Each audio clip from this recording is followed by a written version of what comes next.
casa.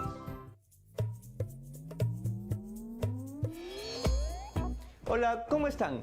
Bienvenidos y bienvenidas a Aprendo en Casa.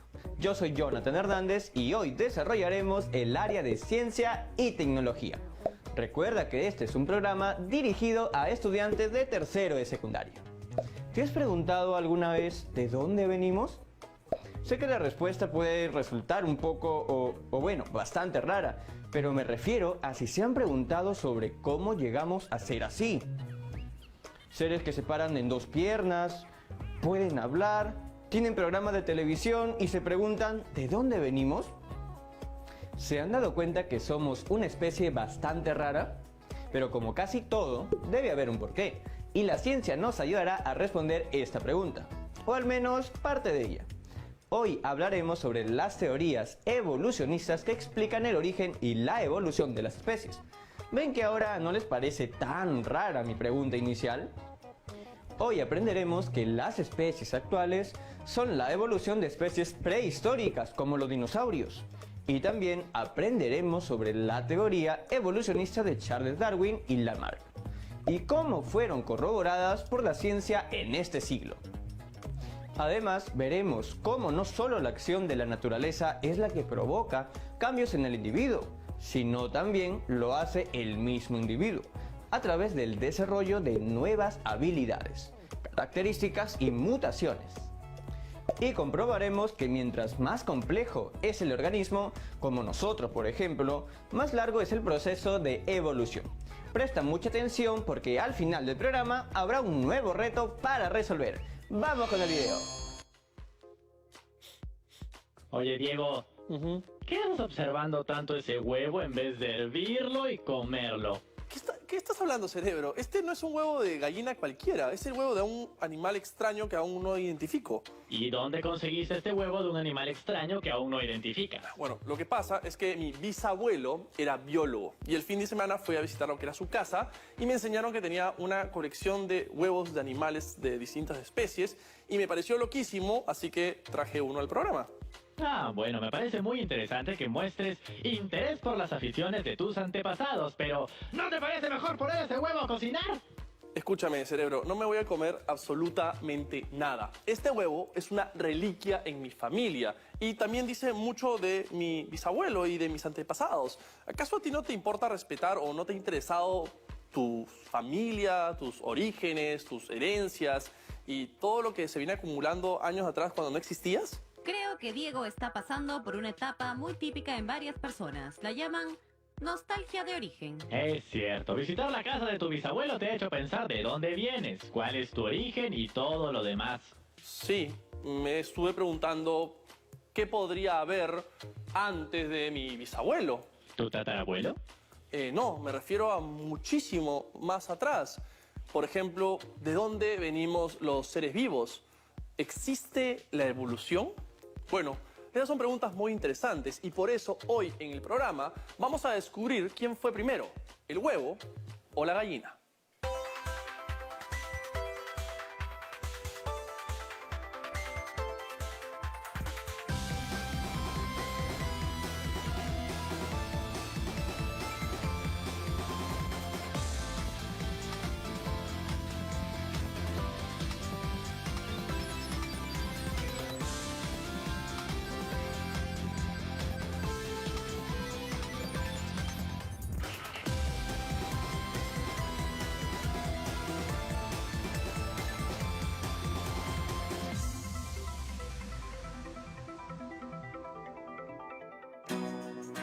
¿Qué vino primero, el huevo o la gallina? Por lo que yo tengo entendido, yo creo que primero es el animal, la gallina. Yo creo que la gallina. Yo creo que la gallina. Para que exista justamente el huevo, quien lo va a gestar es este animal, en este caso la gallina. No lo sé. No sé, se me ocurre que puede que primero se haya generado el huevo y luego haya nacido el pollito, la gallina, no sé. Desde hace años el ser humano se pregunta por el origen de las cosas. ¿De dónde venimos todos nosotros? ¿Cómo es que empezó la vida? ¿O qué fue primero, el huevo o la gallina? Ese huevo más parece de dinosaurio que de gallina. Te ha puesto un soufflé que es de algún dinosaurio antiguo. Cerebro, es casi imposible que este huevo sea de dinosaurio. Mi bisabuelo era biólogo, no paleontólogo. Yo no lo descartaría del todo. ¿No te acuerdas de Jurassic Park? Los huevos eran de todos los tamaños dependiendo de la especie. Sí, el tamaño no importa, pero me resultaría bien difícil creer que este huevo sea tan antiguo. Delta, ¿es posible que un huevo de dinosaurio se conserve de esta manera? Desde 1820 se han encontrado huevos fósiles de dinosaurio en distintas partes del mundo. El último gran hallazgo se dio en noviembre del 2017 en China, donde se encontraron 300 huevos y fósiles de pterosaurios en buen estado. ¡Diego! ¡Es un ave! Como una gallina. Sí, yo sé, Cerebro, y no sé si tú recuerdas, pero justamente en la película que mencionabas, ellos dicen que las aves eran descendientes directos de los dinosaurios, mucho más que los reptiles. O sea que primero que la gallina no fue el huevo, sino el tiranosaurio Rex. A ver, Delta, ¿qué dice la ciencia con respecto al origen de la gallina? Hace varios miles de años, un huevo evolucionó y dio origen a aquel vertebrado que conocemos como gallina. Entonces, para ser claros, la primera gallina de la historia debió salir de un huevo de dinosaurio protogallina. Yo imagino que ese animal debió haber sido una especie anterior a la gallina que conocemos y que luego evolucionó hasta ser como la gallina que hoy día podemos ver. Así es, las especies actuales son la evolución de especies prehistóricas, como los dinosaurios. O sea que Adán era algo así como un dinosaurio protohombre, una especie anterior a la humana. Bueno, algo así. Mejor que Delta nos dé una explicación. Ante los descubrimientos científicos, todos los relatos religiosos han quedado como un mito o metáfora. Aunque muchas personas, a pesar de las pruebas científicas, mantienen posturas creacionistas. El creacionismo es la idea de que todo fue creado por un Dios, un ser que creó todo de la nada por voluntad propia. Muchos de esos creacionistas se oponen a la idea de la evolución del hombre porque la ciencia aún no encuentra al eslabón perdido. Veamos hasta dónde ha llegado la ciencia. ¿Qué pasó con los dinosaurios? Por ejemplo, en ellos está el origen de las gallinas y de otras especies que hoy día conocemos. Eso me parece muy extraño. Si los dinosaurios eran tan fuertes y grandes, ¿por qué no sobrevivieron al meteorito que le cayó a la Tierra? Y en cambio, los bichos más raros y pequeños, incluyendo la tatarabuela de la gallina, sí lo hizo. Lo que sucede es que en algunas especies, como los ancestros de las aves, tuvieron más oportunidades ecológicas después del impacto. En cambio, los dinosaurios, al ser gigantes, fueron más vulnerables a los cambios en el planeta que generó este. Eso quiere decir que no basta con ser un depredador grande y encabezar la cadena alimenticia. Se necesitan otras características para evolucionar y sobrevivir a la selección natural. Y para empezar a profundizar en el tema, es necesario conocer un poco más a Charles Darwin. Charles Darwin nació el 12 de febrero de 1809 en Shrewsbury, Inglaterra. A los 16 años se inscribió en la Universidad de Edimburgo para estudiar ciencias naturales. En ese tiempo, los naturalistas creían que todas las especies o bien fueron hechas al principio del origen del mundo o se habían creado a lo largo de la historia natural. En cualquiera de los casos, se creía que la especie permanecía siendo casi la misma a través del tiempo. Sin embargo, fue Darwin quien vio las similitudes entre las especies de todo el mundo y observó también las variaciones basadas en lugares específicos. Esto lo llevó a creer que habían evolucionado gradualmente a partir de ancestros comunes. Llegó a creer que las especies sobrevivieron a través de un proceso llamado selección natural. En este proceso, las especies que se adaptaron con éxito para satisfacer las necesidades cambiantes de su hábitat natural prosperaron, mientras que los que no pudieron desarrollarse y reproducirse murieron. El 24 de noviembre de 1859, después de años de investigación científica profunda, Darwin publicó una explicación detallada de su teoría en su obra más conocida, El origen de las especies por medio de la selección natural.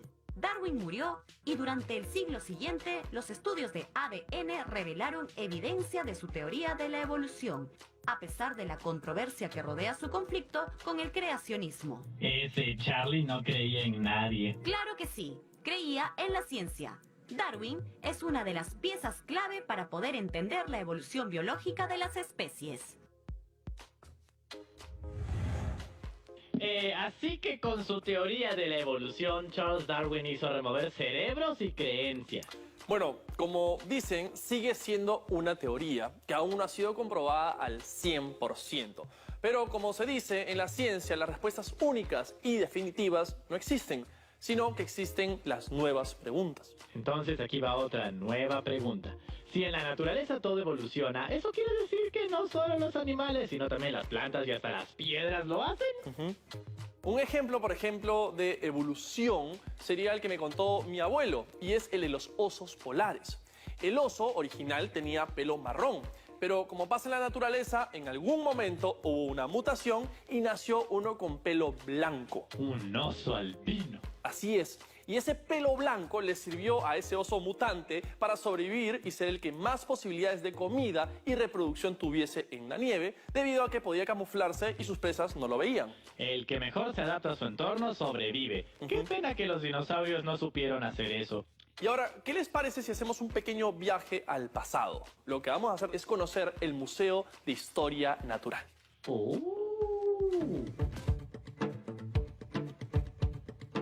Acabamos de llegar al Museo de Historia Natural y lo que ven aquí atrás no es el fósil de un dinosaurio, son los huesos de una ballena.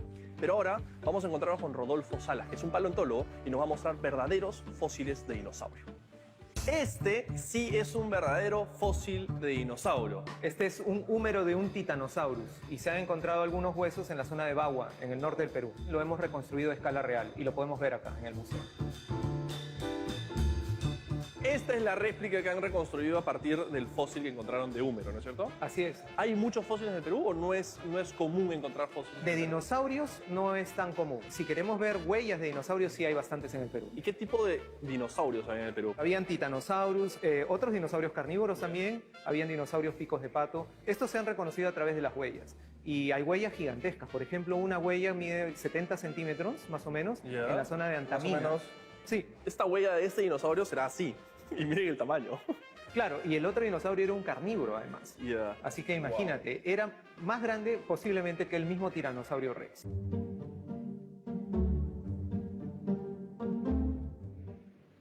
Si son de las personas que les da miedo nadar en el mar, hace 10 millones de años esto podría estar nadando debajo tuyo, que es un leviatán. Es un leviatán, es un cachalote hipercarnívoro. Hace 10 millones de años era el mayor depredador de todos los mares, junto con el megalodón, este tiburón gigante que ha sido protagonista en películas Así de es. Hollywood. Es un animal que más o menos medía hasta 16 metros de longitud. ¿Y por qué es que estos animales, siendo tan grandes, siendo carnívoros y bastante imponentes, se extinguieron? Bueno, lo que sucede es que hace más o menos 3, 4 millones de años hubieron cambios climáticos globales que afectaron todos los mares del mundo. Ya. Y hubo un proceso de extinción masivo. Analizando estos fósiles, ¿hay forma de comprobar o evaluar cómo ha existido un proceso evolutivo en la historia? Por supuesto, los fósiles son evidencia directa de la evolución. Estos son los huesos que más interés me han generado porque son los huesos de una ballena con patas. Y lo más increíble de esta ballena es que es la primera que se encuentra en Sudamérica con patas. Entonces, las ballenas, familiares o descendientes de qué animales eran? Artiodáctilos. Y eso Los artiodáctilos incluyen los cerdos, los hipopótamos, por ejemplo. Y lo podemos ver, por ejemplo, en este fósil. Este es el astrágalo, es un Ya. hueso del talón del pie. Y si comparas con el astrágalo de un cerdo, ese es muy parecido. Es muy parecido, sí. Desde que eran animales terrestres hasta que se hacen totalmente acuáticos pasaron unos 15 millones de años. Me parece increíble, Rodolfo. Muchas gracias porque me has dejado emocionado con huesos y es algo que nunca me imaginé que podría pasar. Y espero que la gente también esté tan emocionada con los huesos. Y bueno, muchas gracias. No, ¿de qué? Al contrario, un placer haberlos tenido. ¿Me puedo llevar uno de recuerdo? No, puedes tomarte una selfie si quieres. Bueno, a nada. A ver, vamos a tomar la foto. Queda claro que los fósiles son la prueba más sólida que demuestran que la evolución es real. Por eso los estudios de Darwin y Lamarck fueron y son importantísimos.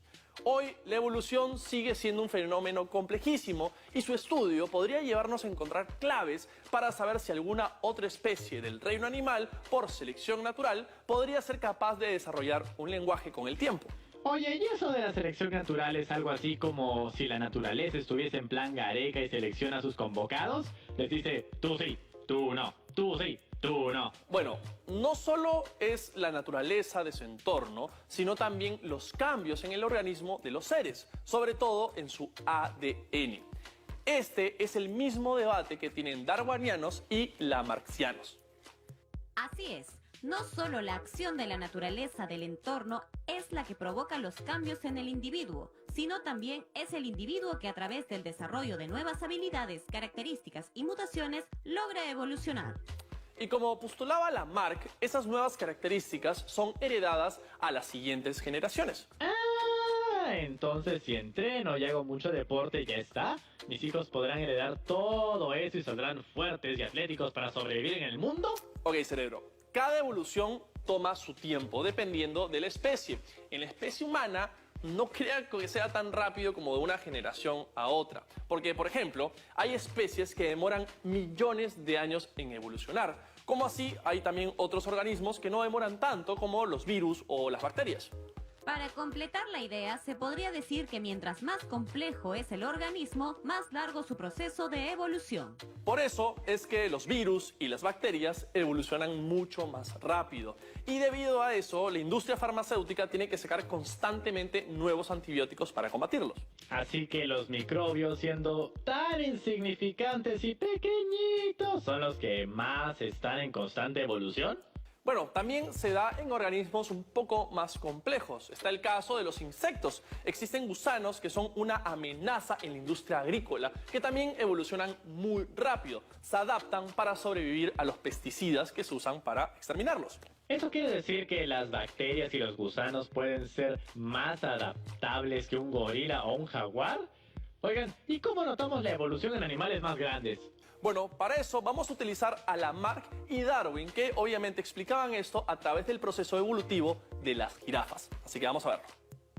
La secuenciación del genoma de la jirafa Camelopardalis ha permitido identificar las mutaciones que explican cómo este animal, emparentado con los antílopes, se convirtió en el más alto del planeta. A comienzos del siglo XIX, Lamarck, que postuló la heredabilidad de los caracteres adquiridos, sostuvo que las jirafas, en su afán por llegar a las hojas más altas, fueron alargando sus cuellos generación tras generación. El entorno la obligó a cambiar su morfología. Años más tarde, Darwin postularía que fue el azar. En cada generación, algunas jirafas tendrían el cuello más largo, lo que les daría una ventaja adaptativa primando su éxito reproductivo, haciendo que, a la larga, todas las jirafas tuvieran cuellos largos. Y en cuanto a este debate entre el darwinismo y el lamarckismo, la genética no da un claro ganador sobre el origen del largo cuello de la jirafa. Podría ser la misma historia del huevo y la gallina, sin tener claro qué fue primero, si el ambiente o los cambios genéticos. Con suficientes cambios genéticos, surgen nuevas especies y una gran parte de ellas es producto de la selección natural. Sin embargo, también el azar o la deriva genética pueden lograr transformaciones.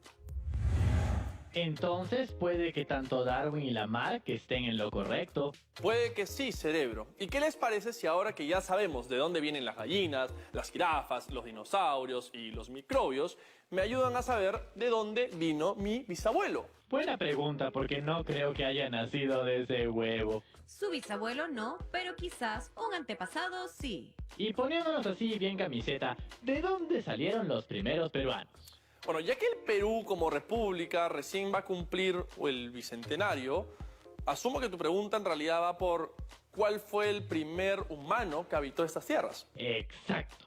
¿Qué hubo antes del señor de Zipán, la momia Juanita y toda esa gente? Bueno, existe un proyecto muy interesante de investigación que consiste en reconstruir la historia de los pueblos a nivel genético. Y eso es lo que vamos a ver en el siguiente bloque.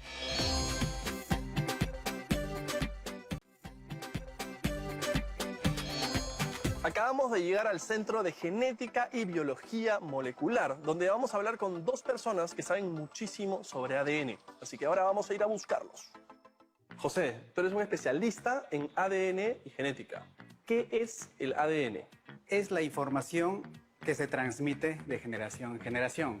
En el caso del ser humano, eso nos distingue de las otras especies como si fuese un código de barras. ¿Y cómo es que con el ADN podemos aprender sobre nuestros antepasados? Nosotros, así observándonos, aparentemente, ¿no? Nos vemos diferentes. En caso, nosotros hicimos la parte externa, ¿no? Pelo, color de aparentemente. ojos, facciones. Sí, pero esa apariencia se explica por el medio ambiente que nos ha moldeado en miles de años, en nuestros antepasados. Pero si nosotros nos vamos a nuestro código de barras, al ADN, nos va a mostrar que hay tanto por ciento, digamos casi el 99.9%, que somos iguales. Y todos, al tener los mismos bloques en común, van a tener un ancestro en común. Eso no significa una persona, tal como dicen, ¿no? Adán y Eva, viene de una o pareja, otra, ¿no? Sino de un Una grupo. sino un grupo de personas. Ese grupo de personas que ha existido aproximadamente 300.000 años atrás. ¿Y dónde estaba Entonces, ese grupo de personas? ese grupo de personas, es decir, de nuestros antepasados más remotos, ha poblado el norte de África, que son las evidencias arqueológicas, restos óseos que han encontrado y las dataciones de la genética, más o menos se enfocan por ese lado.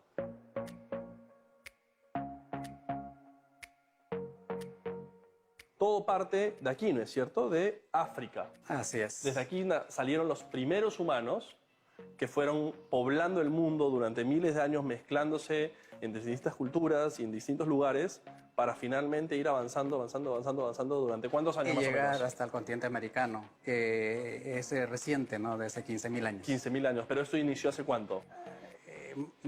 Alrededor de 100.000 años o más. 100.000 Esa oleada migratoria años, que sale wow. de África. Ya. Pero que ya hay evidencias arqueológicas de una población que existió hace 300.000 años. Y gracias a un consorcio de grupo de investigadores de diversos centros de investigación Ya. del mundo, es que se ha llevado a plasmar el mapa genealógico de la humanidad.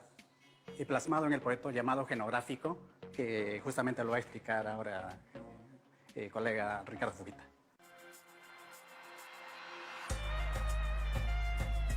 Este proyecto Genographic de la National Geographic es una iniciativa para poder juntar mucha gente que está trabajando en lo mismo, que conocer los orígenes de sus poblaciones. Tenemos alrededor de 1.200 personas nativas, ¿no? De la costa, de los Andes, de la Amazonía. Le hemos hecho el ADN y hemos comenzado a hacer los estudios comparando con los peruanos, comparando con bolivianos, con brasileños y ecuatorianos. Para ver qué compartimos Exacto. en común todos nosotros. Es como un estudio de paternidad, Ya. pero no entre dos individuos, sino entre pueblos. Toda esa información que no está en los libros, ustedes la logran conseguir Está a través escrita en el ADN. En el ADN. Entonces, una vez que tenemos esa información, comparamos bases de datos del mundo. También tenemos algún tipo de información que es interesante, que puede saber qué contenido tenemos de Neandertal y Denisovano. Todos los seres humanos de cualquier origen geográfico tenemos una diferencia de 0.1%, que eso no es nada. Entonces cada vez que vean a alguien en la calle, saben que son 99.9% parecidos. Y creo que con ese mensaje nos quedamos. Nos vemos en el set. Gracias, Ricardo. Gracias. Diego, con este estudio genético podríamos saber el origen de todos, inclusive de ese huevo, porque hasta ahora ya se acaba el programa y no sabemos si es de gallina, dinosaurio o de humano. Bueno, de humano creo que es imposible. No hay ningún humano que ponga huevos así. Si volvemos millones de años atrás, sería posible. Claro, porque todos en algún momento, humanos, gallinas, dinosaurios, tuvimos un mismo origen, ¿no es cierto? Exacto. Y no solo abarca el reino animal. O sea, ¿te refieres a que todos los seres vivos, como animales, insectos, plantas o bacterias, tienen un mismo origen, un mismo padre? Así es. Se llama Luca. ¡Luca! Como tu sobrino Diego, el que vive en la casa del bisabuelo, ¿no es verdad? Sí, pero no creo que se refiera a mi sobrino. ¿A qué te refieres, Delta? Luca no es un humano. Son las siglas en inglés de Last Universal Common Ancestral. Y eso quiere decir el último ancestro común universal, ¿no es cierto? Sí. Todos los seres vivos del planeta poseen un patrimonio genético común. Los humanos, por ejemplo, comparten más del 99% del genoma con los chimpancés, pero también la mitad con los plátanos. Esto ha permitido a los expertos deducir que la vida en la Tierra tiene un único antepasado para todos los organismos que la habitan, desde las bacterias hasta las ballenas. O sea, primero no fue ni el huevo ni la gallina, sino Luca. Bueno, y gracias a las teorías evolutivas hemos descubierto que todas las especies están más conectadas de lo que pensábamos. Si bien nos distinguimos entre nosotros, tenemos un origen común. Y entendiendo nuestro origen y la evolución, podemos entender cómo cuidar de nosotros, de cada especie y también de nuestro planeta.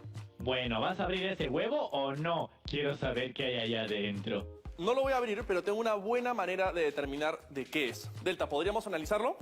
Por supuesto, Diego. Ok, deja que te mande la información. Y listo. Recibida. Escaneando. No es un huevo de dinosaurio, ni de gallina. Es de chocolate. ¡Te dije que lo peles y lo comas! Asumo me vas a invitar. No, cerebro, porque a pesar de haber sido un poco estafado por mi familia, creo que es mejor tenerlo así, ¿no? ¿Qué? Pero, Diego, espera. Entonces, ¿quién fue primero, el chocolate o el cacao? ¿El conejo o la Pascua? Bueno, cerebro, creo que esas son preguntas para un próximo programa de Ciencia en Esencia. Eso fue todo por hoy. Nos vemos. Espera, ¿qué? ¿En verdad te lo quieres comer? ¿Te vas a llevar? ¡Claro que sí! Ponlo en el frasco. Pero tiene como algo encima. ¡Ponlo en el frasco! ¡Ponlo! ¿Lo meto en tu frasco? Oh, sí. Vamos. ¿Qué les pareció? Es realmente sorprendente cómo los restos fósiles son una de las pruebas más sólidas para comprobar que la evolución es real.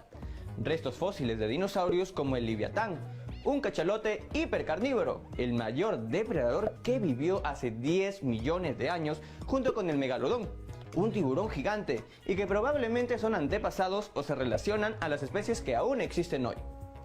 Por eso, los estudios de Darwin y Lamarck son importantísimos, porque nos acercaron a entender por qué las especies son como son, y que además van cambiando o evolucionando a lo largo del tiempo. Como hemos visto, hay especies que demoran millones de años en evolucionar, pero otras, como los virus y bacterias, pueden demorar días. Como seguro ya eres una experta o experto en la evolución, es momento de poner manos a la obra con el siguiente reto. Explica a tus compañeros, amigos o familiares el porqué de la discrepancia de las teorías de Darwin y Lamarck, que explican la evolución de la jirafa, el animal más alto del mundo. Asimismo, comenta a tus compañeros, amigos y familiares en qué consiste el proyecto genográfico de la National Geographic, para qué sirve y cómo ayuda el análisis del ADN de las personas. No te olvides de registrar tus evidencias de aprendizaje en el portafolio. Nos vemos pronto en Aprende en Casa. ¡Chao, chao, chao!